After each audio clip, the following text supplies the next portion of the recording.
నమస్కారం. ఈటీవీ 360కి స్వాగతం. ముందుగా ప్రధానాంశాలు. నేడు రాజధాని అమరావతికి బిల్ గేట్స్ బృందం. విద్య, వైద్యం, సాగులో సహకారం విస్తరణపై సీఎంతో చర్చలు. కార్యకర్తల కష్టాన్ని గుర్తించేవారే సంపూర్ణ నాయకులు. శ్రమించే వారికి సముచిత స్థానం ఇస్తామన్న పవన్ కళ్యాణ్. ఏప్రిల్ 1 నుంచి దక్షిణ కోస్తా రైల్వే జోన్ కార్యకలాపాలు. అపాయింటెడ్ డేను త్వరలోనే ప్రకటించనున్న కేంద్రం. సుబ్బారెడ్డికి నమ్మిన బంటులా వ్యవహరించిన చిన్నపన్నా.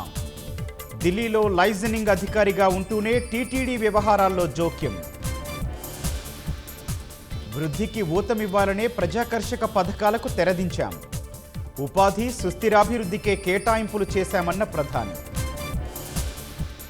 నేటి నుంచి ఢిల్లీలో ఏఐ ఇంపాక్ట్ సదస్సు ప్రారంభించనున్న ప్రధాని. మరిన్ని అవకాశాల కల్పనే లక్ష్యం. శ్రీశైలంలో వైభవోపేతంగా మల్లన్న కళ్యాణోత్సవం వీక్షించేందుకు భారీగా తరలివచ్చిన భక్తజనం.